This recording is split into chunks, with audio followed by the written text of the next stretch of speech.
कि मनुष्य के जीवन में ये भ्रम कैसे टूटेगा, आदत कैसे छूटेगा, टेंशन कैसे घटेगा। तीन बातें हैं। देखिए, कबीर का ग्रंथ 600 वर्ष पुराना, और 600 वर्ष पहले जो आज का प्रॉब्लम है उसका सॉल्यूशन दिया। एक ही बात बताया है, क्या? हरि बिनु भर में बिगुरु चनि गंदा, हरि बिनु भर में बिगुरु चनि गंदा। जहाँ जहाँ गए अपने खोए, जहाँ जहाँ गए अपने खोए, तही फंदे बहु फंदा। हरि बिनु घर में बिगुरु चनि गंदा। हरि बिनु घर में बिगुरु चनि गंदा। हरि,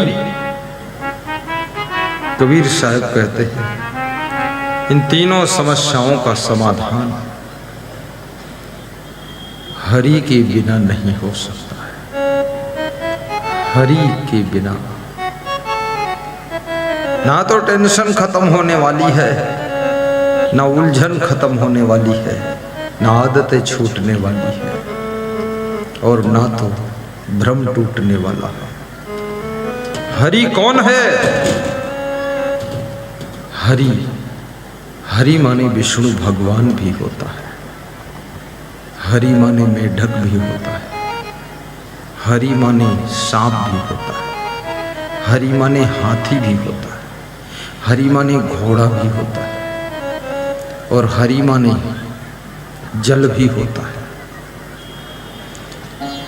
हरि चले हरि को मिलन, हरि बैठे हरि पास, हरि कूदे हरि माँ गिरे, तब हरि भय उदास। हरि चले हरि को मिलन, यानी सांप मेढक को मिलने चला, और हरि बैठे हरि पास, और मेढक पानी के पास बैठा था, तालाब के पास। और जब मेढक ने देखा दूसरा हरि आ रहा, और मैं भी हरि और पानी भी हरि, तो हरि कूदे हरि माँ गिरे, मेढक कूदा और हरि में गिर गया, यानी पानी में गिरा जाकर तालाब में कूद गया, क्योंकि पीछे से दूसरा हरि आ रहा, सांप पकड़ देगा। तब हरि भय उदास, तो मेढक तो कूद गया तो सांप उदास हो गया कि मेरा शिकार चला गया। ये हरि के बहुत अर्थ होते हैं, लेकिन ये यहाँ मेढक ओढक अर्थ नहीं है। हाँ, यहाँ तो हरि का अर्थ है, हरि माने भक्ति, हरि माने सत्संग, हरि माने ज्ञान, हरि माने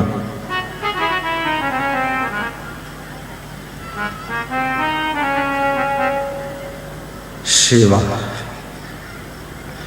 हरि की भक्ति कैसे करोगे? एक माला लेकर के हरि ओम हरि ओम ये जपने से नहीं। हरि भक्ति, हरि विष्णु को कहते हैं। विष्णु भगवान के बारे में कहा जाता है कि पूरे संसार का वह पालन पोषण करते हैं, पालनहार है। हरि भक्ति का अर्थ है जो बहुत लोगों का पालन पोषण करता है, जो भंडारा करता है। भंडारा करना भी हरि भक्ति है। हजारों लोगों को प्रवचन सुनवाना वो भी हरि भक्ति है। प्रवचन का प्रोग्राम करना भी हरि भक्ति है। माता पिता की सेवा करना भी हरि भक्ति है। आज तक कोई भगवान आपके हाथ से एक रोटी भी नहीं खाया, लेकिन आपके पिताजी ने रोज 5 रोटी खाया है। इसलिए तुम्हें माता च पिता तुम्हें। हे प्रभु, तुम माता के अंदर भी तुम ही हो और पिता के भीतर भी तुम ही हो, भाई के भीतर भी तुम ही हो, इस परिवार के भीतर आप ही हो। जिधर देखता हूँ नजर तुम ही आते, सभी भक्त साधक तेरे गीत गाते। जब मैं किसी का सम्मान करता हूं तो किसी का सम्मान नहीं है, वो तेरा ही सम्मान है। इसलिए श्री कृष्ण कहते हैं कि मैं उससे प्रेम करता हूं जो सबसे प्रेम करता है, और मैं उसका ख्याल रखता हूं जो सबका ख्याल रखता है, और मैं उसके दुख दूर करता हूं जो दूसरों के दुख दूर करता है। ये श्री कृष्ण श्रीमद् भगवत गीता में कहते हैं, अद्वेष्टा सर्वभूतानां मैत्रः करुण एव च निर्ममो निरहंकारः शम दुःख सुखाक्षमी संतुष्टा सततम योगी। जो संतुष्ट है उससे मैं प्रेम करता हूं। याद रखना, संतुष्ट होना ही सुख है। आपके पास कितना है, क्या है, ये बात अलग है, सबके पास बराबर नहीं। लेकिन जिस पॉइंट पर तुम संतुष्ट हो जाते हो, बस वहीं सुख प्रारंभ हो जाता है। जो स्त्रियां अपने पति को पाकर संतुष्ट हैं, बस वो सुखी है। और जो संतुष्ट नहीं है तो रोज रोती है, रोज चिल्लाती भी है, रोज मायके भाग जाती है।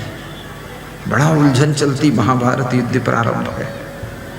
संतुष्ट होना, जो कपड़े पहनकर बैठे हो, इसमें आप संतुष्ट हैं कि नहीं? आज हमारे पास में एक भक्त कपड़े लेकर आया। कौन कपड़ा लाया था? खड़े हो जाओ, कपड़े वालों को देखो, वो खड़े हैं, देखो।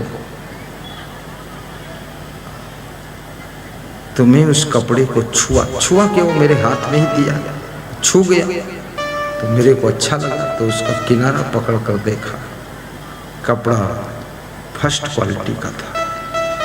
मैंने कहा ये तो मेरे पहनने योग्य है, तो बोले आपके लिए ही लाया हूं। ये भक्त, क्या नाम, कहाँ से? मुजफ्फरपुर के सजीवन जी हैं। गुरु मंत्र लिया था, वैष्णव बने थे, उस समय कपड़ा नहीं दे पाए थे, तो मैंने उधार कर लिया था कि फिर आगे दे देना का। जब गुरु मंत्र लिया जाता है तो गुरु को वस्त्र दान दिया जाता है। 15 मीटर लंबा वस्त्र, 1.25 मीटर चौड़ा। तो था नहीं उनके पास, तो मैंने कहा बात को दे देना, गुरु मंत्र ले लो। 5 पात्र दिए जाते हैं, लोटा, थाली, कटोरी, चम्मच और एक छोटा कमंडल, 2 नारियल गोला और फल और थोड़ा मीठा, और गुरु को दान दक्षिणा। तो जिनके पास कुछ नहीं होता है ना, तो हम उधार कर लेते हैं। हम सोचते इसका उद्धार करो, दान दक्षिणा उधार करो और इसकी आत्मा का उद्धार करो। तो मैं उधार कर लिया था, तो यहाँ ले आए, बहुत सुंदर सजीवन थी। कपड़े में भी संतुष्ट हो जाओ, और एक जैसा समय हमेशा किसी का नहीं रहता। बैठ जाइए, याद रखना, सब दिन होत न एक समान। भगवान के भी दिन एक समान नहीं हुए थे। अयोध्या कि राजमहलों का आनंद बाल अवस्था में लिया, युवा अवस्था में प्रवेश करते ही, गृहस्थाश्रम में प्रवेश करते ही संघर्ष का शुभारंभ हो। गृहस्थाश्रम एक संघर्ष का आश्रम है। एक सज्जन कह रहे थे जब से शादी किया हूं तब से बहुत दुख मिला। तो हमने कहा इसमें कोई आश्चर्यजनक बात थोड़े है, भगवान ने जब से शादी किया था तब से दुख मिला था। तो तुम तो इंसान हो, तुमको तो डबल मिलना चाहिए। उस दुख को दुख मत मानो, वो दुख भी